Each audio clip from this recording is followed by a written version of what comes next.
Genèse chapitre 41. Joseph expliquait des rêves pharaon. 2 ans te fin passé. Pharaon fait un rêve. Li wè li te campé bo la rivière Nil la. Li wè 7 belles vaches bien gras monté sorti dans la rivière. Yo tap mangé zeb bo de l'eau. Après ça, 7 l'autres vaches tout laides, tout maigres, monté sorti dans de l'eau à tout. Yo vin camper tout près l'autre vache yo, bo de l'eau. 7 vieux vaches maigres yo manger 7 belles vaches gras yo. Et puis, j'ai Pharaon vin clair. Dormi prend encore, li fait un l'autre rêve. Li wè 7 gros grappes blé qui t'a poussé sur yon seul pied blé. Yo te plein grain, yo te mi. Après ça, 7 l'autre grappes vin paraître sous même pied blé. Yo te chèche. Vanor de te fin boule yo. 7 grappes chèche yo sous ces 7 belles grappes yo. Et puis, j'ai Pharaon vin clair encore. Ces rêves ça yo li te fait.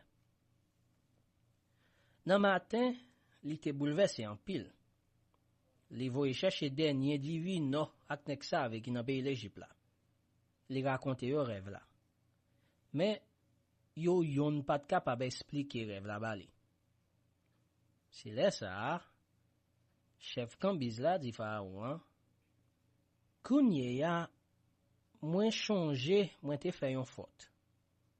Yon jou, mon roi, ou te encore là sous serviteur ou yo. Ou te fait mettre yon en prison la kay commande en garde palais ou là. C'était moi-même, chef Cambizoa, ensemble avec chef boulanger ou là. Yon jou la nuit, nous tous deux nous rêver. Chaque monde te fait un rêve différent. Chaque rêve te gen sens pal.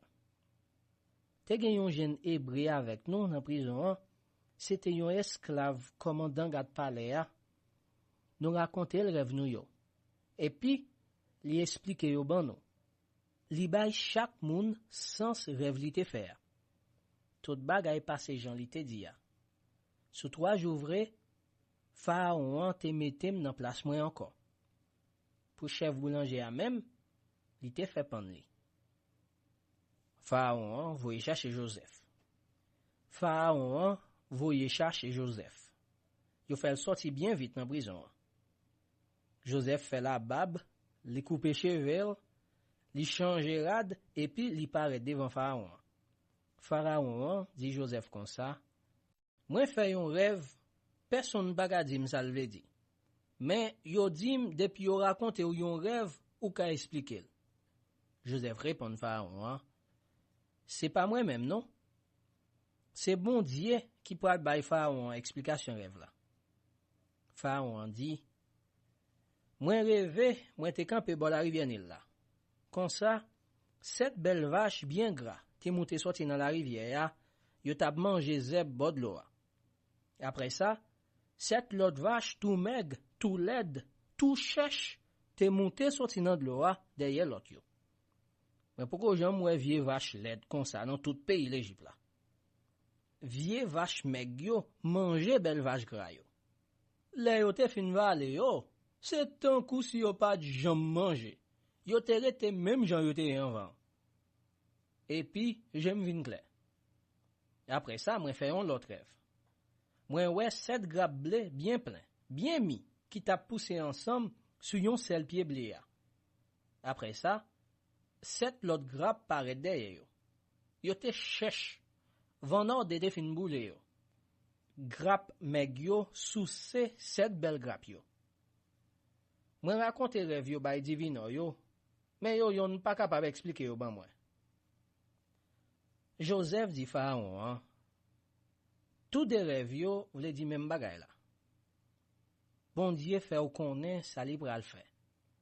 7 vaches gras yo, c'est 7 l'année. 7 belles grappes yo, c'est 7 l'année tout. Yo vle di même bagay. 7 vaches tout maigres, tout laides qui viennent paraître après l'autre yo, c'est 7 l'année. 7 grappe blé boulé yo, c'est 7 l'année tout. Ça veut dire, pral gen 7 l'année grand goût. C'est jam so di Pharaon. Bon Dieu vle faire ou connaît ça li pral fait. Pendant 7 l'année, pral gen belle récolte dans tout pays l'Égypte là. Après ça, pral gen 7 l'année grand goût. Laisse ça, moun pral bliye toute belle récolte yo te fait dans pays ya. Grand goût pral fini net ak pays ya. Grand goût qui pral tomber sous pays ya, pral red en pile. Moun pa pou wè trace récolte qui te fait dans pays ya. Si Pharaon fait même rêve là des fois, ça vle di, bon Dieu gen tan fin fait plan net. C'est yon bagay bon Dieu pral fait tale comme ça. Kounye ya, c'est pour Pharaon choisi yon moun qui gen l'esprit ak bon comprendre pour le mettre le chef sous tout pays l'Égypte là. C'est pour mettre chef tout partout dans pays l'Égypte là, pour yon ramasser yon 5e dans toute récolte qui pral fait pendant 7 bonnes années. C'est pour yon ramasser provision pendant toute l'année qui pral venir. C'est pour Pharaon ba yo autorité pour yo empiler provision yo dans dépôt dans chaque ville. Les fini pour yo veiller yo. Comme ça, provision sa yo va servir yon réserve pour pays ya pendant 7 l'année grand goût k'ap vin tomber après ça sous pays l'Égypte. Pour grand goût pas fini ak pays ya.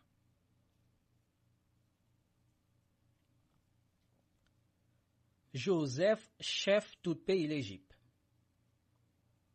Pharaon ak tout moun pal yo te tombé d'accord ak sa Joseph te di ya. Pharaon di moun pal yo, qui bon nou ka jwenn yon moun qui gen l'esprit bon Dieu sou li tan kon nom sa. Pharaon di Joseph, gade tout bagay bon Dieu fait ou konnen. Pa gen personne qui gen plus l'esprit, ou sinon plus bon comprendre basse ou. M'a mette ou chef sous tout pays mwen. C'est pour tout moun nan pays a obéi ou. C'est seulement parce que mwen roi qui fait moi-même m'a pi gros chef basse ou. Après ça, Pharaon dit Joseph, gade, m'a mette ou chef pour gouverner tout pays l'Égypte là. Li ouete gros bag qui te nan douet li a, li mette nan douet Joseph. Li habillel ak yon rechange fait ak belle toile fin. Li passe yon chenan lò nan koul. Li fel monter sou yon chat. C'était pi bel chat dans tout pays après Chawar. Li bay gad donné qui t'a marché devant Joseph yo l'ordre pour yo di bien fort. Abrek! C'est comme ça, Pharaon te mette Joseph chef sous tout pays l'Égypte là. Pharaon dit Joseph, c'est moi-même Pharaon qui a parlé avec vous. Personne pas gen doit faire rien, ni al aucun côté dans pays l'Égypte sans permission. Pharaon relè Joseph, Chafna Panéak.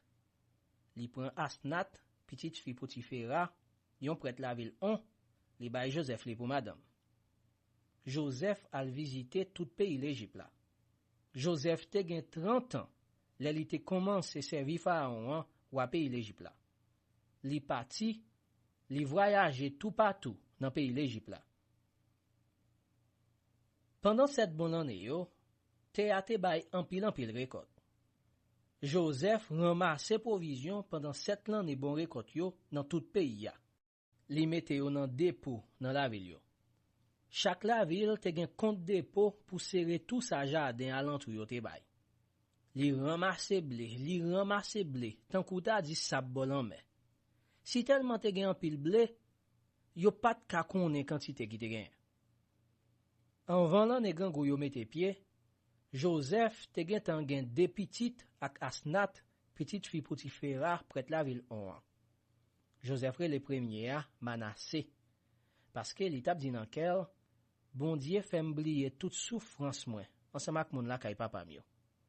Li re le deuxième lan Ephraim, parce que l'étape dit nan kel, bon Dieu fait m'fait petite nan pays côté m'a souffrir.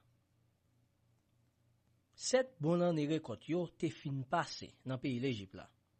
7 l'année grand goût yo te commencé Jean-Joseph te dit ya. Grand goût t'a bat dans tout l'autre pays yo tout. Mais, te gen manje toujours dans tout pays l'Égypte là.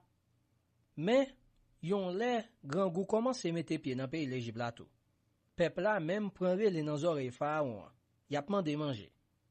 Pharaon dit moun pays l'Égypte yo, al joindre Joseph.